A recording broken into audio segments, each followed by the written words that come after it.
जय राधा माधव कुंज बिहारी।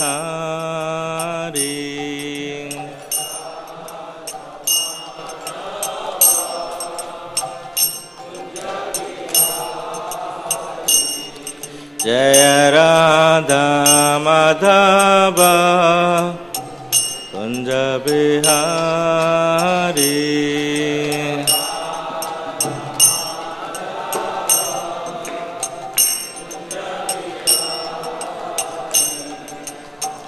गोपी जना बल्लभ गिरिवरधारी।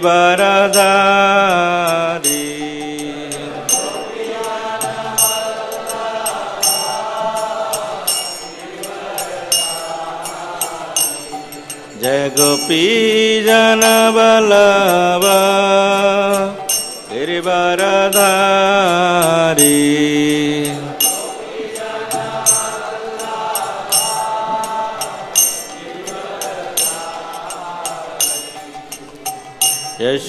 यशोदानंदन व्रज जनरंजन।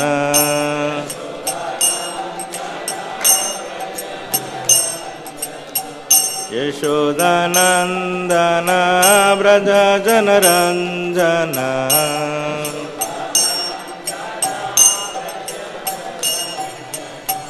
यमुना तीरा वनचारी।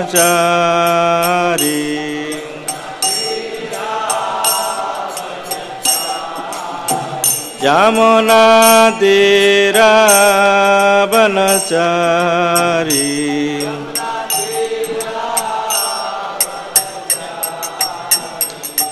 जय राधा माधव कुंज बिहारी।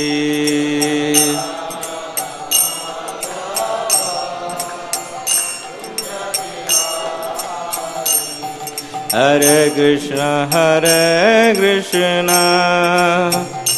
कृष्ण कृष्ण हरे हरे, हरे राम राम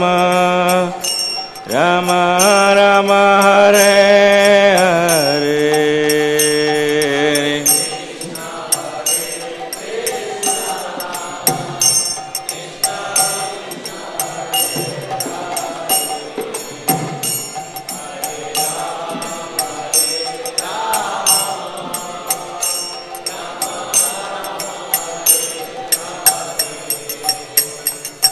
हरे कृष्ण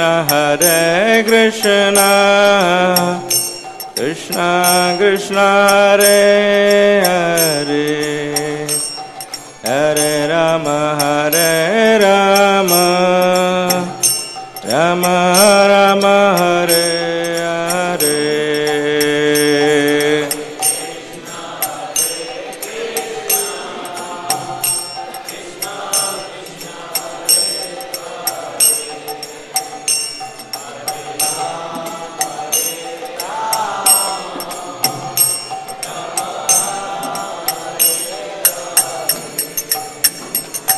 हरे कृष्ण कृष्ण कृष्ण हरे हरे, हरे Ram Ram Ram Hare Hare.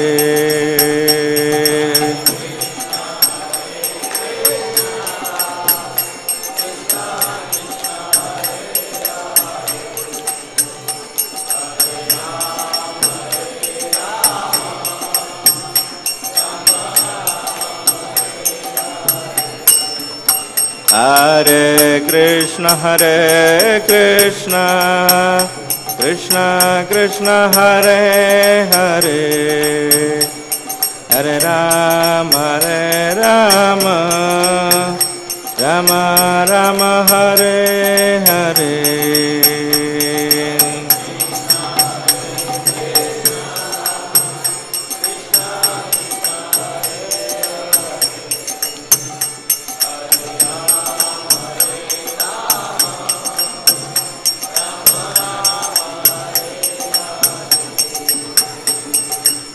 Hare Krishna Krishna Krishna Hare Hare, Hare Ram Ram Ram Hare Hare.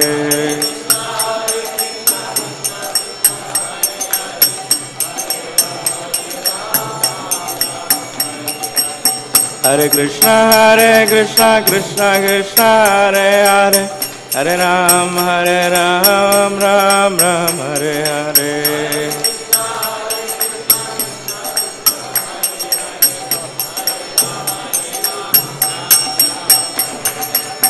Hare Krishna Krishna Krishna Hare Hare, Hare Ram Ram Hare Hare.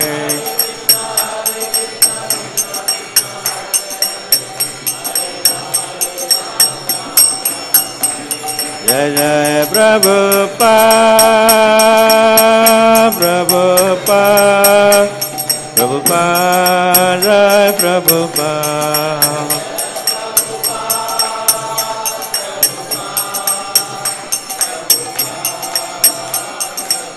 Jaya Jaya Prabhupada, Prabhupada, Prabhupada, Jai Prabhupada.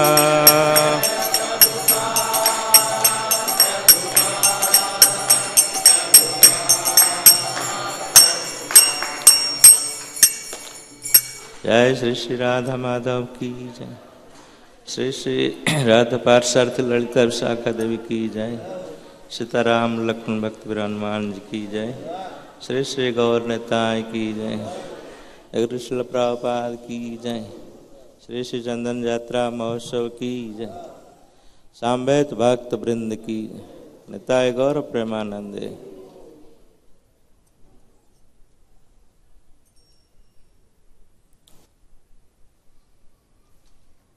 ओम नमो भगवते वासुदेवाय,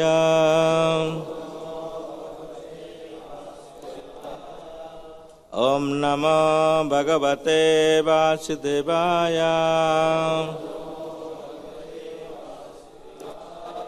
ओम नमो भगवते वासुदेवाय।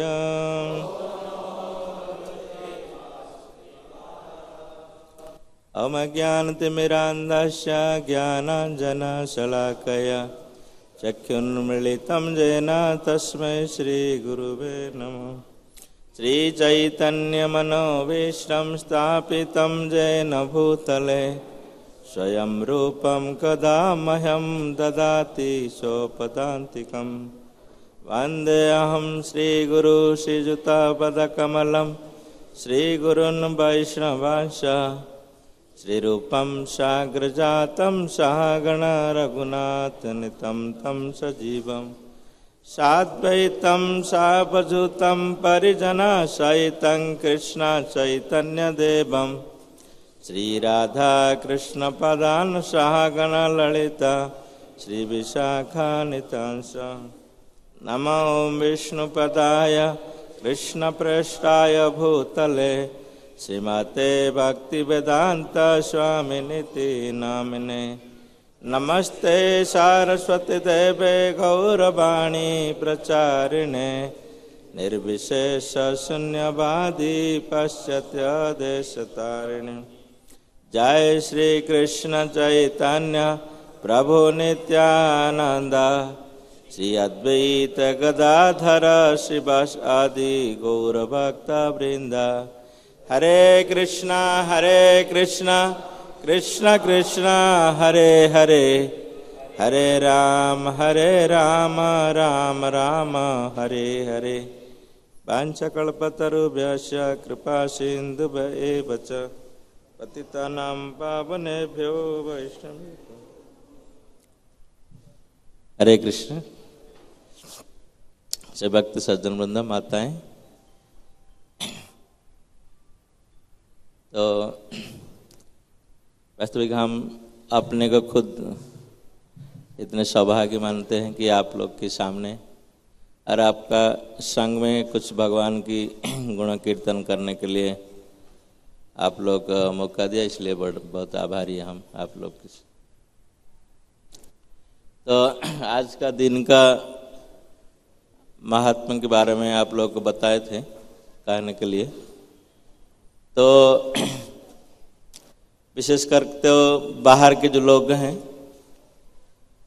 उनके हिसाब से ये मालूम पड़ता है कि अक्षय तृतीया है आज। यहाँ उत्तर भारत कितने मानते हैं मालूम नहीं, अपने पूर्व भारत में इसमें तो अक्षय तृतीया को बहुत पुण्य दिन मानते हैं। चाहे कोई लोग भगवान के ऊपर कोई विश्वास कार्य ना करे, कुछ कार्य शुरू करने से पहले अक्षय तृतीया के दिन शुरू करता है। पूर्व भारत में विशेषकर उड़ीसा बंगाल उस साइड में ज़्यादा मानते हैं अक्षय तृतीया, कि वो सोचते हैं कि अक्षय तृतीया का मतलब इसी दिन में जब कोई शुरू होगा तो क्षय नहीं होगा उसका। तो हमारा भक्त लोग के लिए हम लोग भी इसको मानना चाहिए वास्तविक भगवान भक्ति हम लोग ऐसे करें, भगवान की भक्ति हमारे से क्षय न हो जाए। तो हम लोग इसी विचार भाव में लेना चाहिए। तो इसी दिन ये अक्षय तृतीया दिन विशेष करके हमारा वैष्णव का के लिए बहुत महत्वपूर्ण है। कई सारे घटना इस दिन घटे थे। जैसे कि अक्षय तृतीया में माना जाता था कि जब भगवान वेद व्यास जी ने महाभारत लिखना शुरू किए तो इसी दिन को चुने हैं लिखने के लिए, शुरू करने के लिए। जब गणेश जी और इनके बीच में एग्रीमेंट हुआ था कि व्यास देव जी ने कहा हम जब बोलेंगे आपको लिखना पड़ेगा, तो गणेश जी बोले कि हम इसको बिना समझे से नहीं लिख सकते हैं, पहले आप बोलेंगे तो हम सुनेंगे, उसको समझेंगे तो उसके बाद लिखेंगे। तो इसी दिन को चुने थे, महाभारत का शुरू हुआ था उसी दिन लिखने का, जो व्यास देव जी ने लिखे थे। तो इसी दिन से प्राप्त ये और पुराण में वर्णित हैं कुबेर जी इसी दिन उनकी ये धन प्राप्त हुए थे।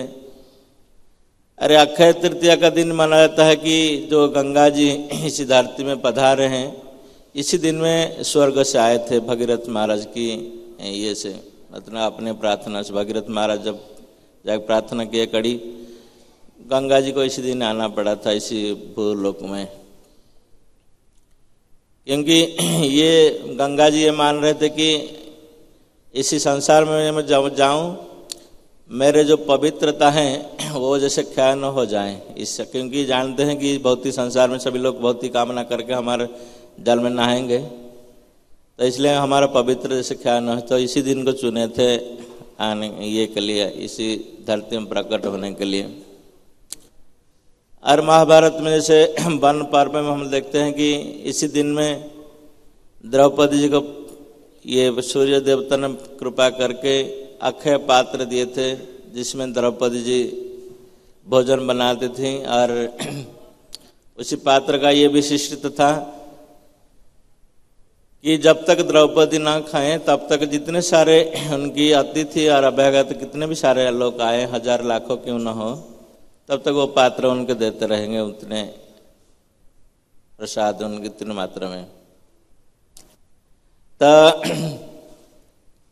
और अक्षय पात्र में ऐसे हुआ था कि जैसे हम लोग सुनते हैं भगवान कृष्ण की लीला में ये जो उनकी मित्र थे संदीपनी मुनि का आश्रम में सुदामा जी, तो उसी दिन जाके भगवान से मिले थे, ये द्वारका में जाके मिले थे। तो विशेष करके भगवान कृष्ण को ये प्रार्थना किए थे सुदामा जी कि जब भगवान ने उनके ऊपर कृपा किए कि उनकी ऐसे धन ये दरिद्रता हर दिन के लिए चला जाए, ये हो जाए, तो सुदामा जी एक प्रार्थना किए थे, भगवान हमको तो वास्तविक ये भौतिक संसार में ये जो धन संपत्ति ये जो दे रहे हैं आप हमको वास्तविक वो जरूरी नहीं है, हमको चाहिए नहीं है, और ये सब होने के नाते भी हम आपको भूल जाएंगे। तो भगवान ने ये आशीर्वाद उनको उसी दिन दिए थे कि आपकी जो मेरे प्रति जो भक्ति भाव है ये सब कभी क्षय नहीं होगा, और धन संपत्ति जो आपको मैं दिए हैं ये भी कभी क्षय नहीं होगा आपका। इसी दिन में ये आशीर्वाद वचन भगवान ने दिए थे सुदामा जी को। और विशेष करके जगन्नाथपुरी में बहुत बड़ा उत्सव होता है इसी दिन अक्षय तृतीया में। 2 प्रकार उत्सव होता है वहाँ पे जगन्नाथपुरी में, विशेष करके एक तो दिन में भगवान जगन्नाथ जब रथ में पधार रहे हैं उठी, क्योंकि हमारे यहाँ पे तो हम लोग क्या अंतर्राष्ट्रीय कृष्ण भावनामृत संघ हम लोग रथ एक बार बना देते हैं, बस उसको वो जिंदगी भर रहता है। तो जगन्नाथपुरी में तो जगन्नाथ है ना, जगत के नाथ हैं, तो उनका तो कुछ विशेषता रहना चाहिए। वो जगन्नाथपुरी में हर साल वो रथ नहीं रहता, रथ होने के बाद जब रथ यात्रा खत्म हो जाता है तो उसके बाद उसी रथ को तोड़ दिया जाता है, उसमें जगन्नाथ की जो पाकशाला है उसमें चला जाता है कुछ लकड़ी, और कुछ लोग ले जाते हैं प्रसाद के रूप में। तो हर साल इस अक्षय तृतीया का दिन शुरू होता है ये रथ का निर्माण कार्य। तो आज का दिन शुरू होता है। आप देखेंगे जगन्नाथपुरी में जब राजउवास है जगतपति महाराज, उसी के पास में एक बहुत बड़ा ये लगता है पंडल लगता है, नारियल की पत्ता में ये बनता है पंडल, ये कोई आजकल कपड़े जैसे पंडल नहीं बनता है। तो उसी का नीचे हवन करते हैं, और रथ की जो लकड़ियां हैं आ जाते हैं उसी साइड से, दक्षिण उड़ीसा की तरफ से आता है, उसके स्पेशल लकड़ी हैं, तो वही आता है। फिर इस दिन शुरू होता है रथ का निर्माण कार्य। तो वहाँ पे जगन्नाथ जी की जो उत्सव विग्रह हैं वो प्रकट होते आते हैं मंदिर से प्रोसेशन में, दिन में कब आते हैं। तो आने के बाद फिर वहाँ हवन होता है, हवन के बाद फिर शुरू करते हैं जो लोग कार्यकारी जो शिल्पी होते हैं रथ का निर्माण करते हैं वो शुरू करते हैं कार्य उसी दिन से। तो और शाम को और एक विशेष कार्यक्रम होता है वहाँ पे जगन्नाथपुरी में। तो आज से लेकर 42 दिन तक वहाँ चंदन यात्रा होता है भगवान श्री जगन्नाथ जी के। तो 21 दिन जगन्नाथ जी बाहर आते हैं और 21 दिन अंदर होता है, जगन्नाथ के मंदिर का अंदर चंदन लागी वैसे होता है। तो जगन्नाथपुरी में ये दूसरे 2 विशेष बात उत्सव वहाँ मनाए जाते हैं। और ये जो चंदन यात्रा महोत्सव जगन्नाथ जी की बहुत बड़ा उत्सव जो भगवान की हैं उसमें से एक मुख्य उत्सव है चंदन यात्रा। और इतने लंबे अवधि तक कोई उत्सव नहीं होता है जगन्नाथपुरी में। ये चंदन यात्रा महोत्सव जो कि वो 42 दिन तक होता रहता है। और इसी दिन में भी और माना जाता है कि भगवान परशुराम अवतार लिए थे, इसी दिन में प्रकट हुए थे इस संसार में। ऐसे कई सारे पुराण इसमें हास्यवंत वर्णन किए गए इसी दिन का महात्मा है। इसलिए आज के दिन को इसी संसार के लोग बहुत शुभ मानते हैं। हर कोई कार्य करने से पहले आज का दिन ही चुनते हैं। आज का दिन में हमारे उड़ीसा में कोई ब्राह्मण खाली नहीं बैठते हैं, कई डुप्लीकेट ब्राह्मण ही बन जाते हैं। कि कई लोग का कुछ भी शुरू करना है आज आके घर में बुला के उनको करते शुरू उनको मालूम नहीं होता है। तो क्योंकि वो ये इनका मानना है कि अक्षय तृतीया के दिन कुछ शुरू करेंगे तो और कुछ क्या नहीं होगा, सब आराम ये से चलेगा, कोई विघ्न नहीं घटेगा और ये नहीं होगा। घर शुरू करना, कोई व्यवसाय शुरू करना, कुछ ना शुरू करना है तो आज के दिन से ही शुरू करते हैं। इसलिए हम लोग को जो भक्तिमय जीवन में जो लोग नहीं शुरुआत नहीं किए तो आज के दिन को मानना चाहिए, शुरुआत करना चाहिए। कभी भक्ति अपना टूटेगा नहीं कभी जिंदगी भर। तो ये अक्षय तृतीया का दिन कई ऐसे महात्मा उसका वर्णन है जो कि पुराण शास्त्र में दिए गए। और विशेषतः हम लोग वैष्णव लोग ये सब चीज़ें दूसरे जो बनाए गए उसको इतना हम लोग ध्यान में नहीं रखते हैं। हम लोग देखते हैं जो एक बहुत मुख्य चीज़ जो भगवान की विशेष लीला हुआ था, जो कि हम कह रहे थे चंदन यात्रा जगन्नाथपुरी में हुआ था, तो इसको ही हम लोग ज़्यादा जो गौड़ीय वैष्णव लोग हैं उसी को मानते हैं। पूरे 21 दिन हम लोग भगवान की ये चंदन यात्रा उत्सव करते हैं। तो यहाँ पे शायद 21 दिन तो होता नहीं, शायद नहीं, यहाँ पे होता है 21 दिन बाहर जाते हैं भगवान। अच्छा चंदन ये होता है। तो हमारा भुवनेश्वर टेम्पल में होता है पूरा 21 दिन बाहर भगवान लाते हैं कृष्ण बलराम जी उनकी चंदन छोटा सा तालाब है सामने, तो वहाँ पे कई जगह में होता है ये चंदन उत्सव। और इसी चंदन उत्सव में विशेष 2 प्रकार की यहाँ सेवा होता है भगवान को। एक तो जो अंदर सेवा है वास्तविक, जो भगवान जगन्नाथ जी, बलदेव और सुभद्रा महारानी को उनकी शरीर में चंदन लेप दिया जाता है। और जो बाहरी सेवा है तो उनको लाके फिर चंदन जो पुष्करिणी है उसमें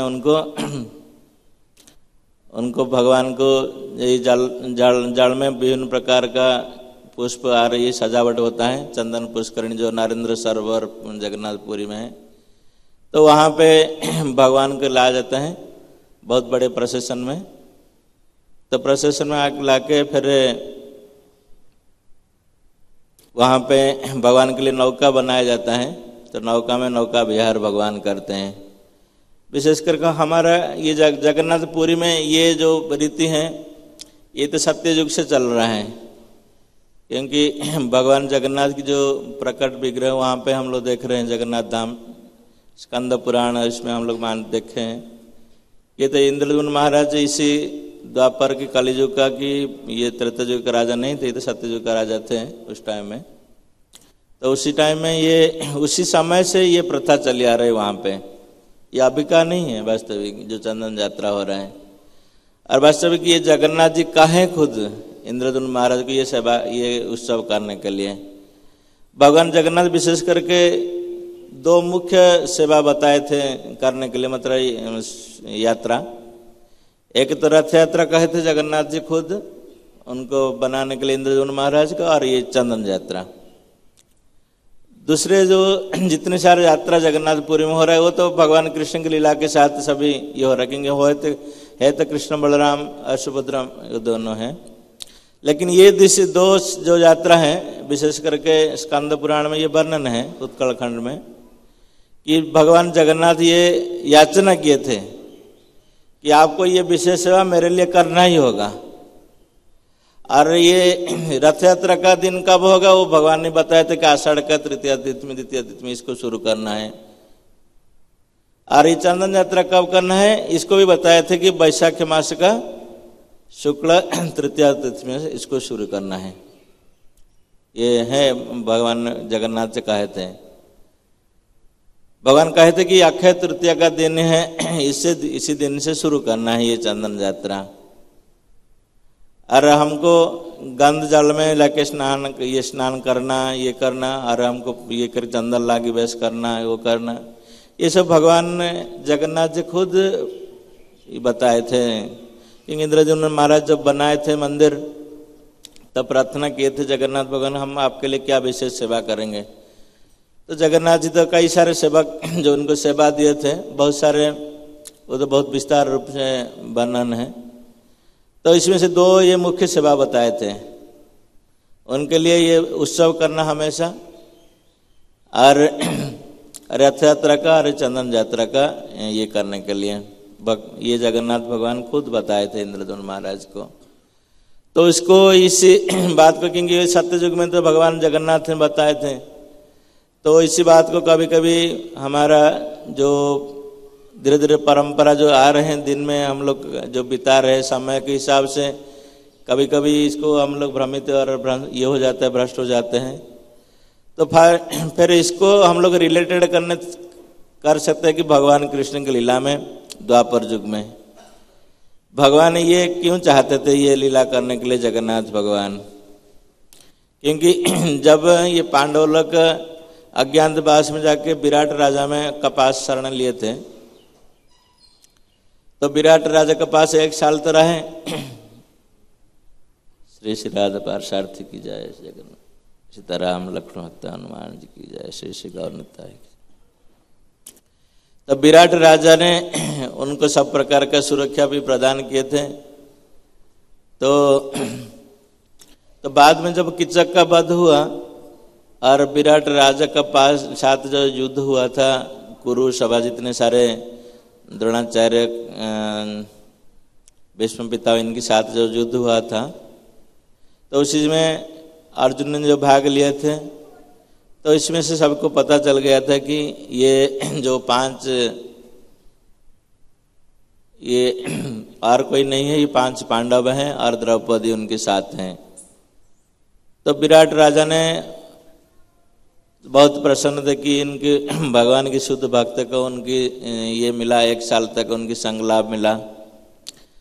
हालांकि वो अलग का रूप से मतलब रूप में ये लोग रहते थे, फिर विराट राजा को अपने मन में बहुत प्रसन्न हुआ। तो एक दिन युधिष्ठिर महाराज जो कि कंक का रूप में ये करते थे, तो उनको ये बात कहे जाके प्रार्थना किए कि आप ही वास्तविक 5 पांडव हैं, कृपा करके, क्योंकि विराट राजा तो थे भगवान की बहुत बड़े भक्त थे विराट राजा, तो हमको भगवान कृष्ण के दर्शन कराइए आप, कि आप लोग भक्त हैं, आप लोग के कहने से भगवान आएंगे। तो पांडव ने अपने बीच में चर्चा किए, युधिष्ठिर महाराज ये प्रस्ताव दिए कि ऐसे भगवान कृष्ण को बुलाने से क्या खा, तो उनको कुछ स्पेशल ये करके आप निमंत्रण देंगे, तो कुछ उत्सव कर रहे हैं, तब जाके भगवान आएंगे। तो पांडव लोग भगवान से प्रार्थना किए, तो भगवान कृष्ण और बलराम वहाँ पधारे फिर विराट राजा के पास। तो विराट राजा ने क्या किया, ये जो युधिष्ठिर महाराज के निर्देश है, ये बहुत सुंदर उत्सव बनाए, ये जो नौका विहार उत्सव विशेष करके, और कृष्ण और बलराम को सुंदर चंदन चर्चित वेश ये कराए, उनको श्रृंगार किए भगवान को। कि वास्तविक ये भगवान की लीला में हम लोग देखते हैं कि भगवान हमेशा अपने भक्तों से सेवा चाहते हैं, जबकि ये स्वयं संपूर्ण, इनको कोई चीज़ ज़रूरत नहीं है। भगवान को क्या ज़रूरत है, कोई सुगंधित चीज़, हमको ज़रूरत है, आजकल हम लोग सुगंधित चीज़ मानते हैं, इसी बाजार के खरीद के नहीं, भगवान को कोई ज़रूरत नहीं, ये तो ऐसे ही सुंदर है। लेकिन भगवान चाहते हैं हमारे भक्त कुछ सेवा करें ताकि उनको ये मिले।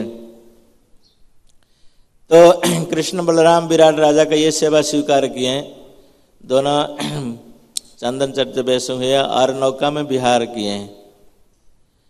तो इसी की लीला को हम लोग रिलेटेड कर सकते हैं जगन्नाथपुरी की लीला से, कि भगवान जगन्नाथ क्यों पूछे थे कि ये जो लीला हुआ था वास्तविक ये इतना प्रकट नहीं हुआ था, ये जो लीला विराट राजा में हुआ था, वास्तविक भगवान कृष्ण का और जितने सारे लीला था, जैसे कंस वध आदि जितने सारे लीला भगवान ने किए थे, वृंदावन लीला से लेके द्वारका में कई सारे भी लीला भगवान किए थे, वो तो सब जगन्नाथपुरी में हो रहा था पहले।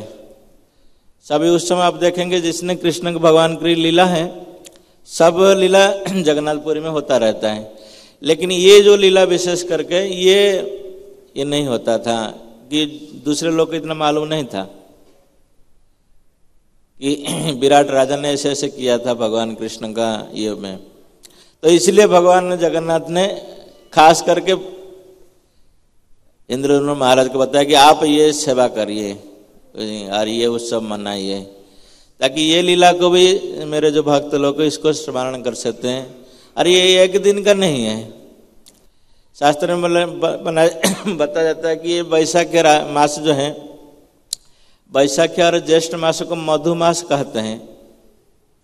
मधुमास में ये इसका वर्णन किए गए जो मधुमास का, मधुमास में वास्तव की विशेष भगवान मधुसूदन का रूप में प्रकट होते, भगवान कृष्ण का मधुसूदन रूप में प्रकट होते हैं वहाँ पे। और मधु दैत्य को भगवान ने विनाश किए थे इसी ये जो मधुमास में।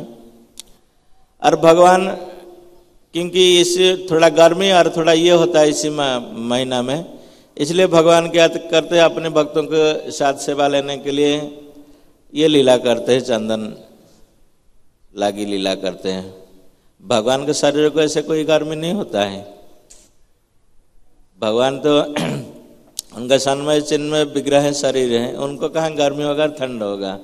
ये तो हमारे लिए भगवान व्यवस्था करते हैं ना। ठंड का टाइम में हम लोग भगवान को ओढ़ते हैं कपड़े, ठंड के कपड़े, और गर्मी का दिन चंदन लगाते हैं। ये तो भगवान की विशेष कृपा है भक्तों का ऊपर, क्योंकि ताकि भक्त उनकी जो सेवा और उनकी जो विभिन्न प्रकार का अंग प्रत्यंग जैसे ऋषिकेण ऋषिकेश ने सेवैया, भगवान की सेवा में तब तक हम लोग ये जो भौतिक इंद्रिय को जब तक हम लोग भगवान की सेवा में नहीं लगाएंगे तब तक ये इंद्रिय कभी तृप्ति नहीं होंगे, नहीं तो ये दूसरी चीज करते ही रहेंगे इस संसार में।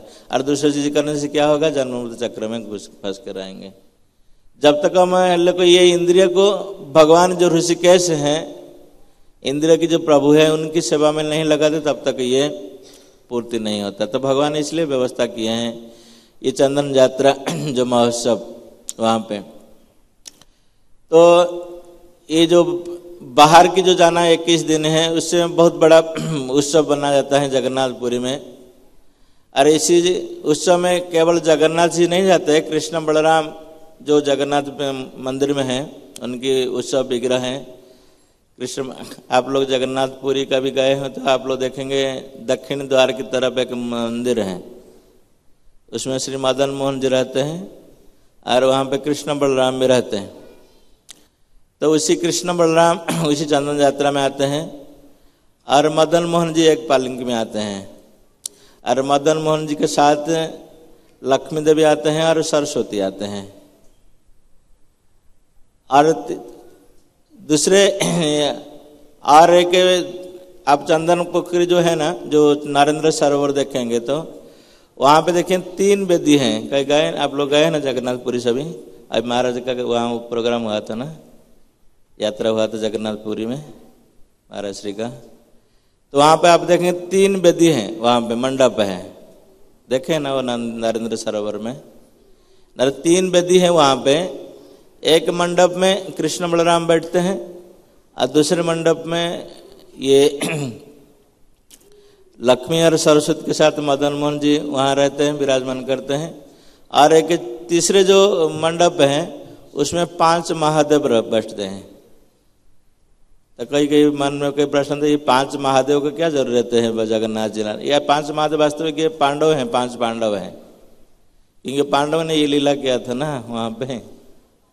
भगवान ने इसको लीला को रिलेट करने के लिए ये 5 पांडव जो हैं 5 महादेव के रूप में प्रकट हुए थे भगवान, विशेष करके ये जगन्नाथपुरी क्षेत्र में।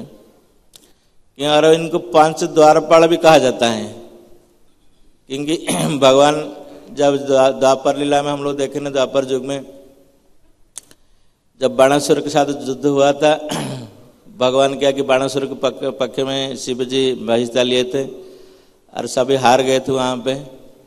तो बाणासुर को तो ये ध्वंस हो गया था। तो भगवान शिव जी जब हार माने तो फिर पूछने लगे ये बड़ा अपराध होगा, आप मेरे को स्थान दीजिए, कहाँ मैं रहूँगा। तो काशी क्षेत्र से भगवान ने कृष्ण उनको यही जगह दिए थे और विशेष करके भगवान उनको स्थान देते। 5 जो द्वार हैं उनकी जगन्नाथपुरी में, जो शंख क्षेत्र आप लोग देख रहे हैं, और उसकी मुख्य 5 द्वार हैं। ये 5 द्वार में 5 रहते हैं महादेव, जो शिव जी वहाँ भगवान की सेवा करते हैं। तो ये 5 महादेव आते हैं वहाँ की, जो कि 5 पांडव का प्रतिनिधि हैं। तो ये क्योंकि भगवान अपने भक्त का बिना कुछ कोई लीला नहीं कर सकते हैं। भगवान खाली क्या लीला करेंगे, उनसे लीला में क्या ये है पड़ेगा, कोई देखेगा नहीं, कोई सुनेगा नहीं, उनके साथ में नहीं होगा तो क्या वो सोना सोना लगेगा ना, खाए उसमें कोई ये नहीं है। भगवान की ये विशेषता है कि भगवान कभी अपने अकेला लीला नहीं करते हैं। कोई भी लीला हम लोग देखे भगवान को बचपन से देखे लास्ट तक ये तक द्वारका की लीला, तो भगवान हमेशा अपने भक्त के साथ ही लीला करते हैं। तो भगवान इसलिए अपने जो 5 पांडव हैं, जो कि विराट राजा का इसमें हम लोग देखे कि इनकी युधिष्ठिर महाराज की कहने से विराट राजा इससे उत्सव मनाए थे। तो इसलिए ये 5 महादेव को उनको, तो तीसरे मंडप जो है इसमें 5 महादेव रहते हैं और उसमें भी कुंड है। और इस कुंड में क्या कि पानी भर दिया जाता है, उसमें चंदन का पूरा ये गुला इसमें दिया जाता है और उसमें नहाते हैं भगवान। वहाँ पे प्रोसेशन में जब आते हैं वहाँ ये जो चंदन पोखरी है ना, भगवान नरेंद्र सरोवर जिसको कहते हैं ना, इसको निर्माण किए थे वास्तविक एक राजा का अपने प्रतिनिधि थे, उनके नाम था नरेंद्र महापात्र। ये जगन्नाथपुरी में जो राजा बनते हैं ना, उनकी जो जैसे सगी संबंधी लोग हैं उनको महापात्र कहा जाता था। क्योंकि वो राज सिंहासन में नहीं बैठ सकते हैं, लेकिन राजा जैसे उनको भी इतना ये रहता है, उनके भागीदार रहता है। तो उनकी नाम था नरेंद्र महापात्र करके इनकी नाम था, जो बनाए थे ये नरेंद्र सरोवर जो बनाए थे वास्तविक भगवान के ये जगन्नाथ की प्रीति के लिए। ये जो नरेंद्र सरोवर इनकी लंबाई चौड़ाई जानते हैं ना आप? इसका लंबाई है 873 फीट और जो इसके चौड़े हैं 743 फीट। तो इसको ये विशेष करके राजा प्रताप रुद्र के पूर्व जो राजा थे, ये जो नरेंद्र सरोवर वही बनाए थे वास्तविक, क्योंकि इंद्रद्युम्न महाराज जो बनाए थे वास्तविक जो नरेंद्र सरोवर, उसके समय में जो बनाए थे सरोवर जगन्नाथ के लिए, वो धीरे धीरे क्या सत्ययुग के बाद धीरे धीरे लुप्त हो गया था। तो फिर ये पुनरुद्धार किए थे ये जो राजा प्रताप रुद्र के पहले जो राजा थे, इनको नरेंद्र सरोवर कहते। इसलिए जब हम देखते हैं कि भगवान श्री चैतन्य महाप्रभु गए जगन्नाथपुरी में पधारे, तो भगवान की जगन्नाथ की जैसे जैसे लीला जो हो रहा था, चैतन्य महाप्रभु हर लीला में भाग ले रहे थे।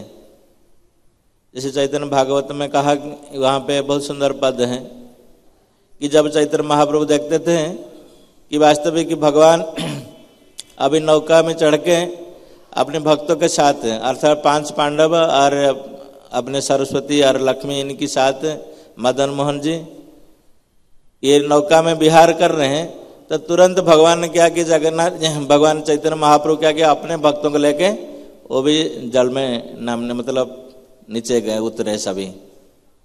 भगवान अपने लीला कर रहे हैं, नौका विहार कर रहे हैं, और ये लोग भी क्या किए, चैतन्य महाप्रभु अपने साथी लोग को सबको लेके ये भी विहार करने लगे। क्योंकि भगवान हमेशा, भगवान कृष्ण की चैतन्य महाप्रभु हमेशा कृष्ण की लीला में निमज्जित रहते थे, अपने भक्तों को दिखाते थे कि वास्तविक कैसे भगवान कृष्ण लीला कर रहे हैं। तो जैसे भगवान को देखते हैं कि ये विहार कर रहे हैं, तो चैतन्य महाप्रभु तुरंत अपने भक्तों ग्रहण कर लेके ये जल में नीचे उतरे और सभी वहाँ पे क्रीड़ा करने लगे, जल क्रीड़ा करने लगे, दूसरे को पानी छिटकाने लगे, दूसरे को ये करने लगे, देख के भगवान की लीला।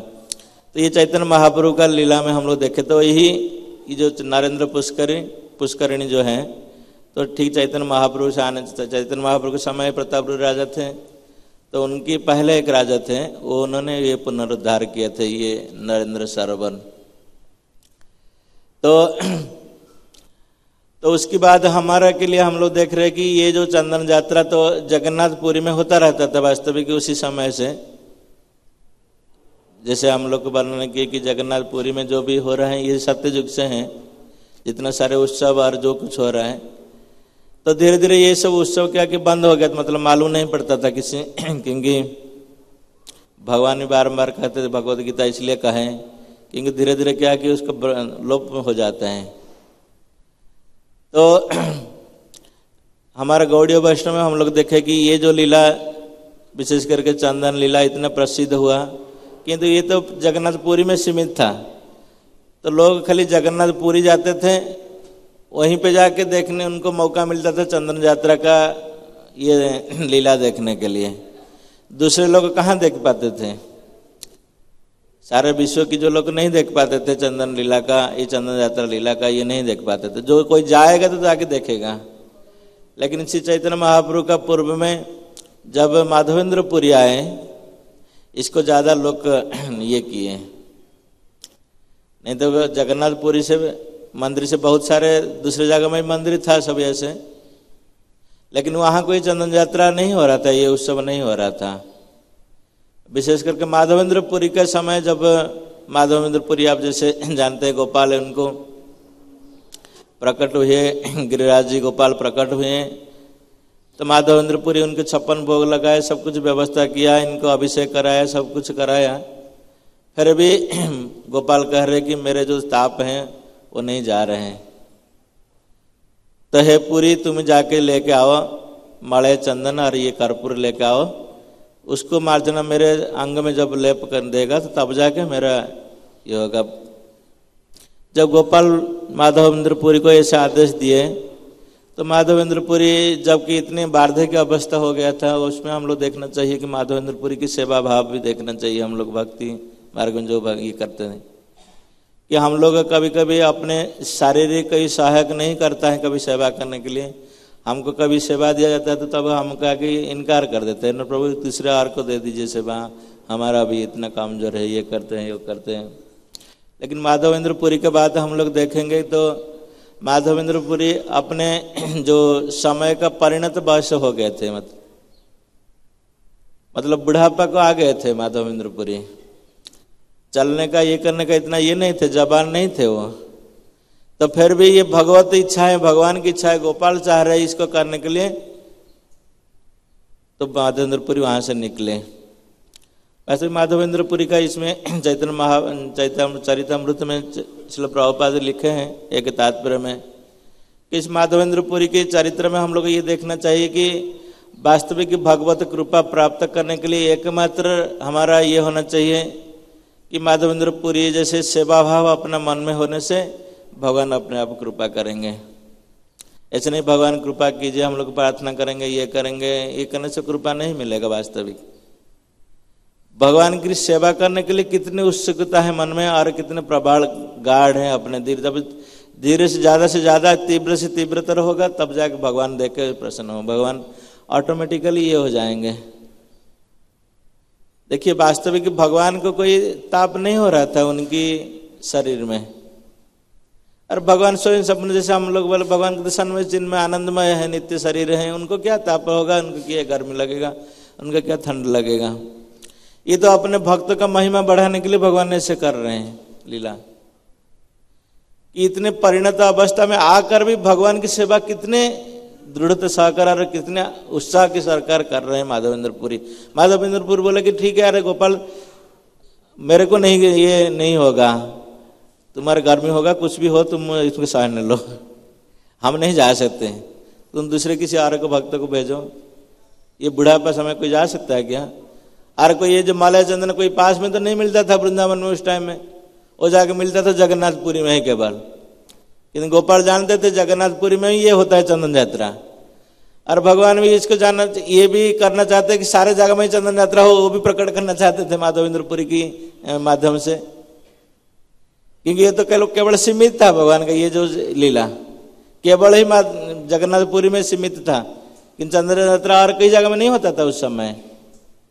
तो भगवान का ये भी दूसरी इच्छा है कि जाके माधवेंद्रपुरी के माध्यम से हम जाके प्रकट करेंगे जितने सारे कृष्ण मंदिर हैं, भगवान कृष्ण का जहाँ से मंदिर है, तब जाके ये लीला भी होना चाहिए, ये उत्सव होना चाहिए, चंदन यात्रा उत्सव होना चाहिए। खाली यहाँ जगन्नाथपुरी में क्यों, जगन्नाथ क्यों खाली चंदन लग के वो अपने आराम से रहेंगे, बाकी जगह में हम क्यों ये रहेंगे? क्योंकि भगवान अपने बीच में कभी कंपटीशन शुरू कर देते हैं ना ये तो भगवान की विशेष लीला है। जैसे जगन्नाथपुरी में हम लोग देखते हैं, ये साखी गोपाल जी आए थे, ये साखी गोपाल जी पहले क्या करते थे, ये जो ज्यादा राजा थे उस समय, पुरुषोत्तम देव करके जो राजा थे, तो उसी के समय ये साखी गोपाल वहाँ आए थे, नहीं तो ये कांचीपुर में थे पहले साखी गोपाल जी जो हैं। इनको क्या है कि वो राजा लगे गए, वहीं रख दिए जगन्नाथ की जो रसोई है, उसी रास्ता में एक छोटा मंदिर है, अभी भी है छोटा मंदिर, आप देखेंगे, वहाँ पे रख दिए थे। तो वहाँ पे ये गोपाल साखी गोपाल ने क्या करने लगे, जगन्नाथ की जो भोग बन रहा था प्रसाद बनने से पहले, तो ये सब्जी जो सब आता था अमोनिया, उसको खा लेते थे। तो जगन्नाथ को कम पड़ा, उनकी 56 भोग से कम पड़ा, तो जगन्नाथ फिर कंप्लेन किया राजा का, अरे इनको हटाओ नहीं तो मेरे खाना से कम पड़ रहे हैं तो ये तो भगवान की लीला है। तो यहाँ शायद गोपाल ने ऐसे सोचा कि जगन्नाथ जी क्यों इसमें आनंद रहेंगे, चंदन कर्पूर सब लगा के, हम यहाँ गर्मी मर रहे हैं हमको भी होना चाहिए ये सब लीला, खाली वही की सभी ये कर रहे हैं। तो माधवेंद्रपुरी के माध्यम में भगवान ने ये लीला प्रकट की है।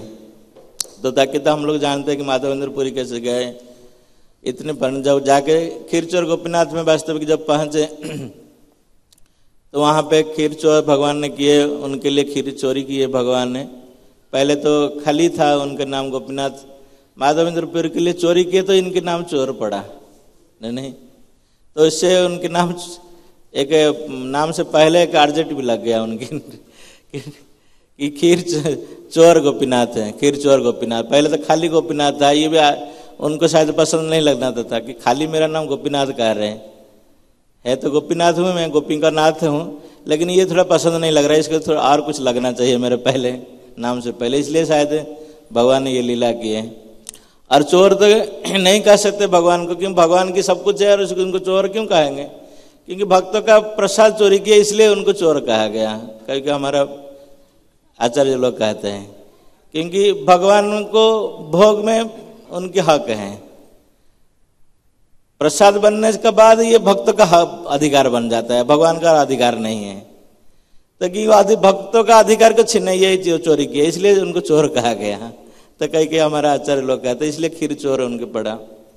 तो बाद में फिर माधवेंद्रपुरी जगन्नाथपुरी में पहुंचे, वहां से जो सेवक थे जगन्नाथ जी की उनको पूछे कि कैसे कैसे मड़ाई चंदन और कर्पूर इसको ले सकते हैं। फिर ये सेवक लोग राजा को बोले, तो राजा ने व्यवस्था किया, हम लोग को डिटेल्स उसको चैतन्य चरितामृत में पढ़ते हैं।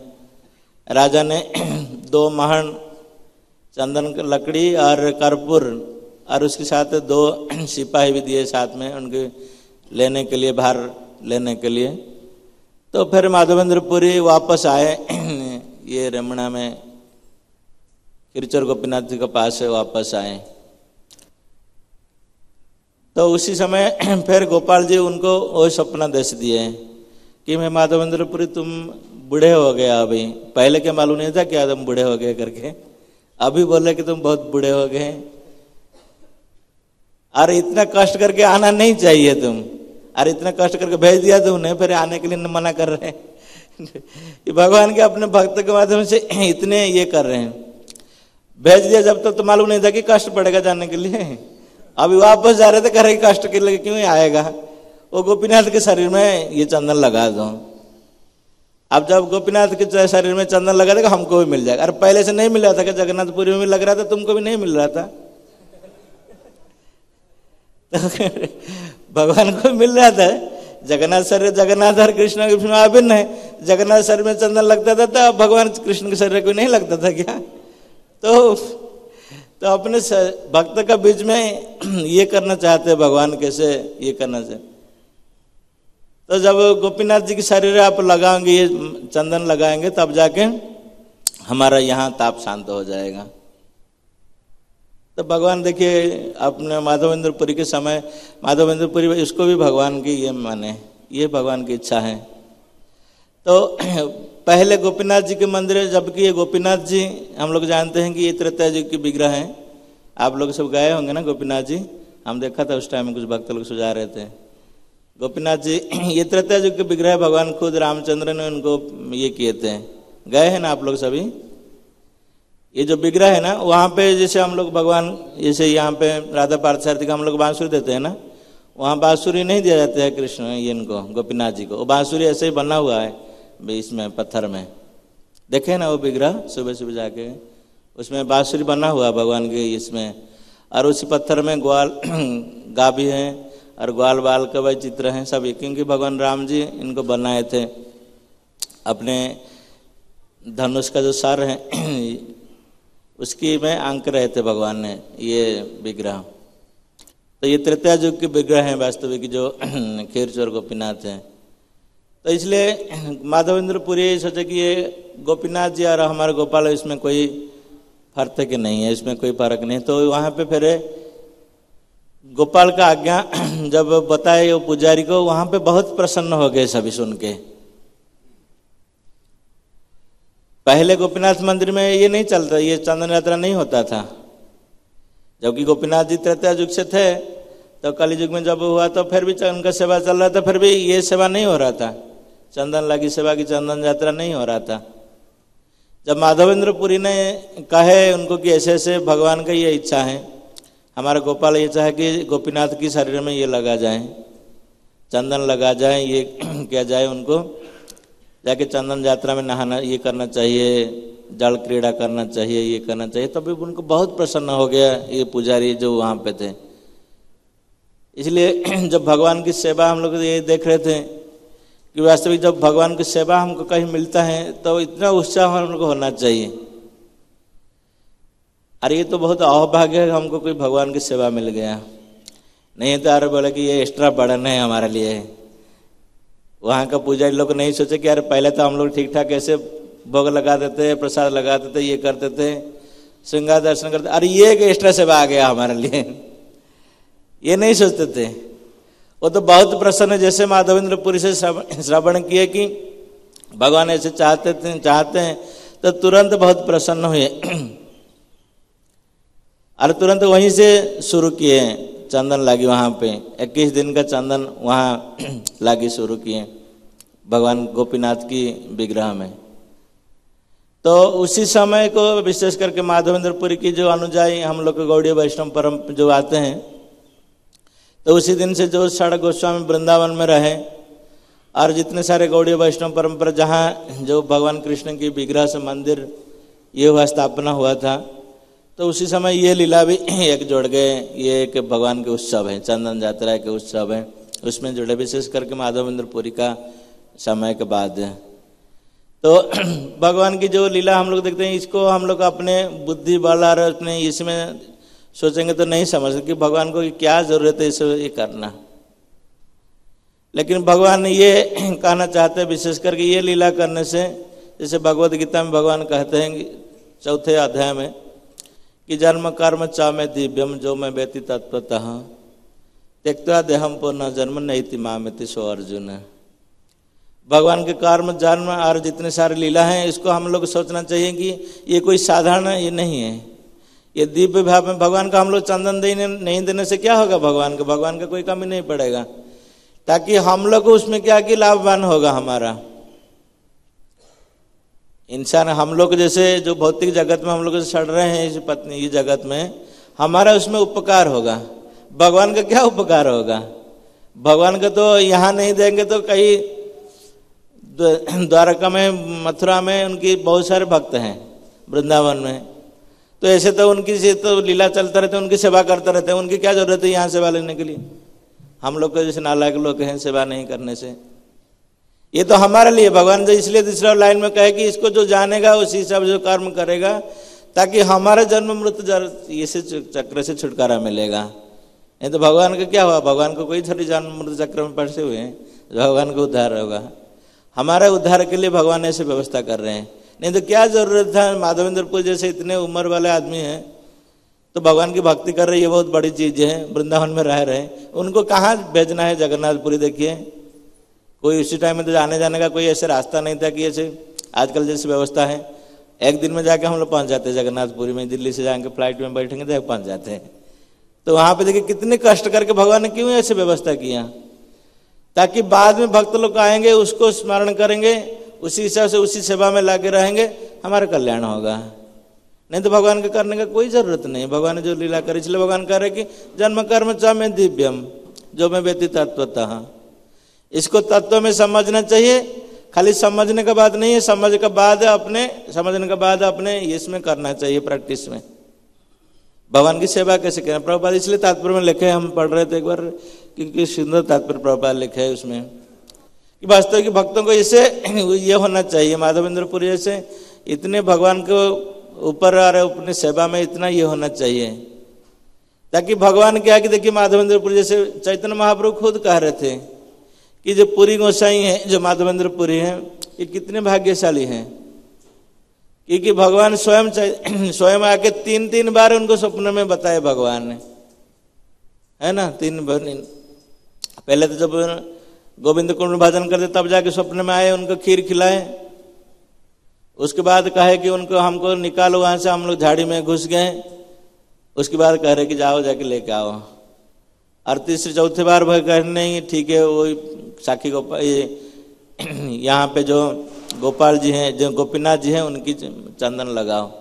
तो कितने सारे देखिए भाग्यशाली हैं अर्चना माधवेंद्रपुरी। तो इसलिए इसे चंदन यात्रा उत्सव जो हो रहा है, वास्तविक हम उस लीला को स्मरण करेंगे। उत्सव जो हो रहा है वास्तविक इसीलिए ताकि भगवान की जो दिव्य लीला हुआ था उसको हम लोग स्मरण कर सकते हैं, उसको चिंतन में कर सकते हैं।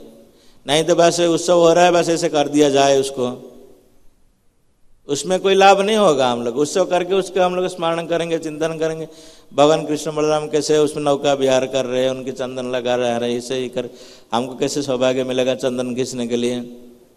हम लोग जब नए नए भक्त होते आते थे तो इतना खींचने के लिए बहुत ये आते थे, ऑफिस से छुट्टी लेके आ जाते चंदन खींचने के लिए भगवान के लिए हम लोग जब ये मौका मिल जाता, क्योंकि इतना ये नहीं मिलता है।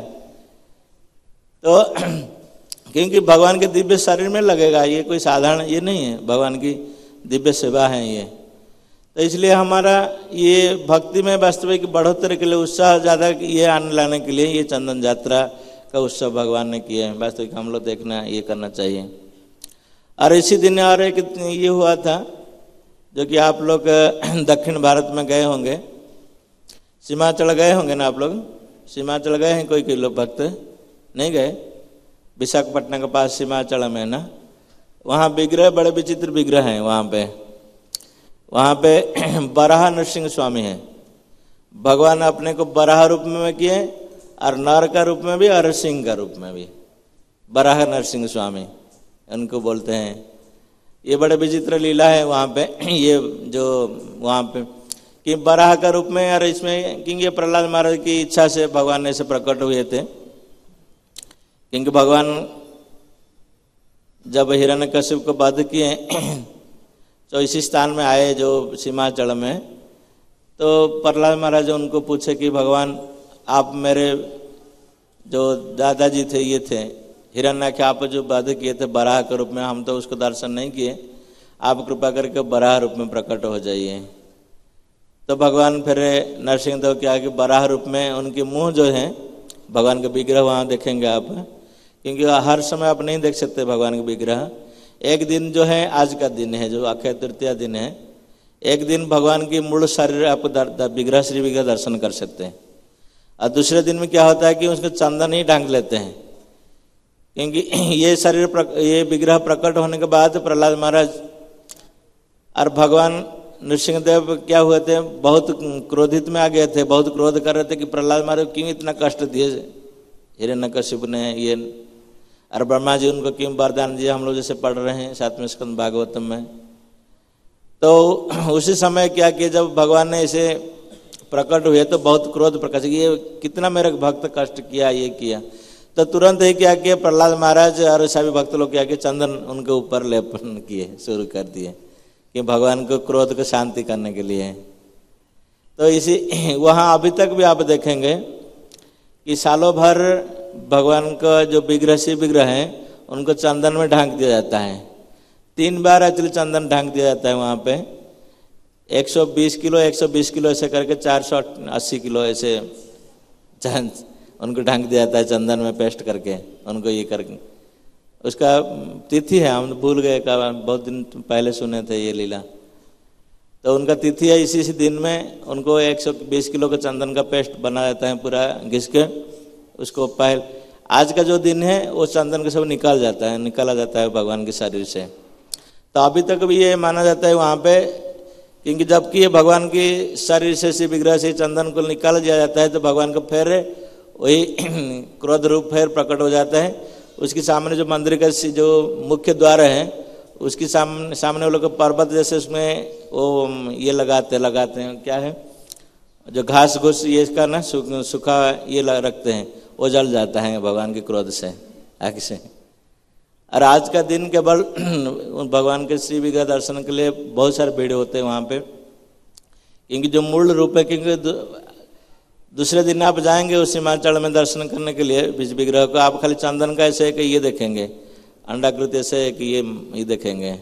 कभी आप लोग गए नहीं ना, देखें।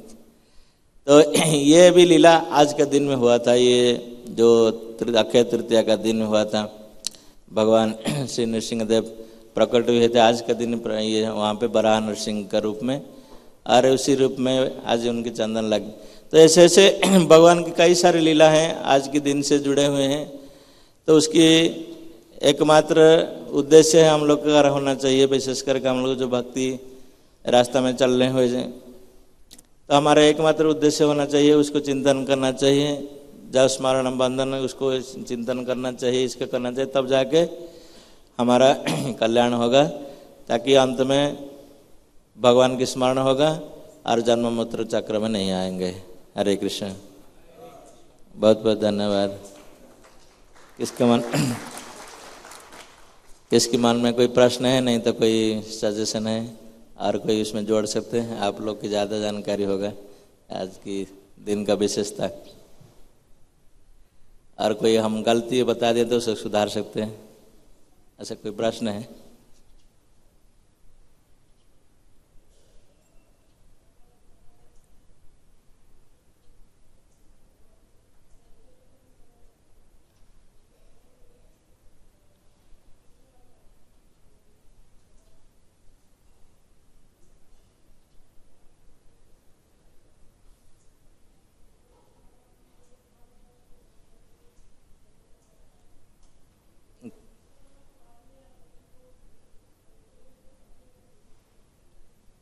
क्या पूछ रहे? कृष्ण बलराम बाद में आए।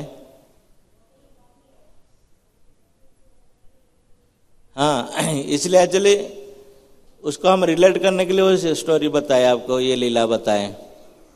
क्योंकि जगन्नाथपुरी में क्यों ऐसे लीला हो रहा था कि द्वापर युग में भी ऐसे कृष्ण बलराम को राजा ने, ये जो विराट राजा ने ऐसे ये क्या चंदन लागी बस किया था और चंदन यात्रा उनके लिए नौका विहार का व्यवस्था किया था। तो इसलिए जगन्नाथपुरी में भी वही एक्चुअली, ये तो द्वापर कली और जो ये सत्ययुग ये तो बस एक है कि हम लोग अभी देख रहे हैं, ये तो हमेशा चलता रहता है ना।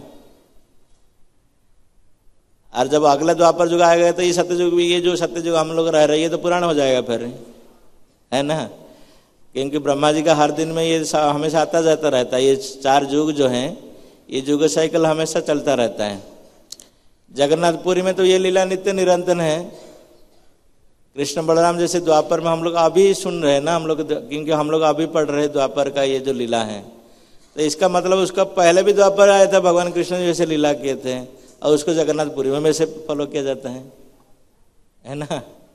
तो ये सभी लीला भगवान की जो है इससे समय समय का हम लोग के लिए है, लेकिन भगवान की नहीं। भगवान की तो इटर्नल टाइम है, उनके लिए टाइम का कोई प्रतिबंध नहीं है। हमारी भौतिक जगत में टाइम का प्रतिबंध है, भगवान के लिए कोई प्रतिबंध नहीं है। वो अभी इसलिए कल्प में यहाँ पे ये लीला कर रहे हैं, हमारा द्वापर युग है कि हमारा अभी कली युग है। दूसरे कल्प में कुछ और युग होगा, दूसरे ब्रह्मांड में कुछ और ये होगा भगवान लीला की है। ऐसे है ना, भगवान की लीला ऐसे चलता रहता है हमेशा। उसी हिसाब से हम सोचना चाहिए। हरे कृष्ण। जय श्री श्री चंदन यात्रा महोत्सव की जय। जगन्नाथ बलदेव सुभद्रा महारानी की जय। जय श्री श्री माधवेंद्र पुरी पाद की जय। श्री प्रभुपाद की जय। सामवेद भक्त वृंद की जय। गौरव प्रेमानंदे। बहुत बहुत धन्यवाद आप सबको। हम विशेष करके आभारी आप लोग की स्नेह प्रेम से। हरे कृष्ण। आप लोग कृपा करके ये मौका दिए भगवान की कथा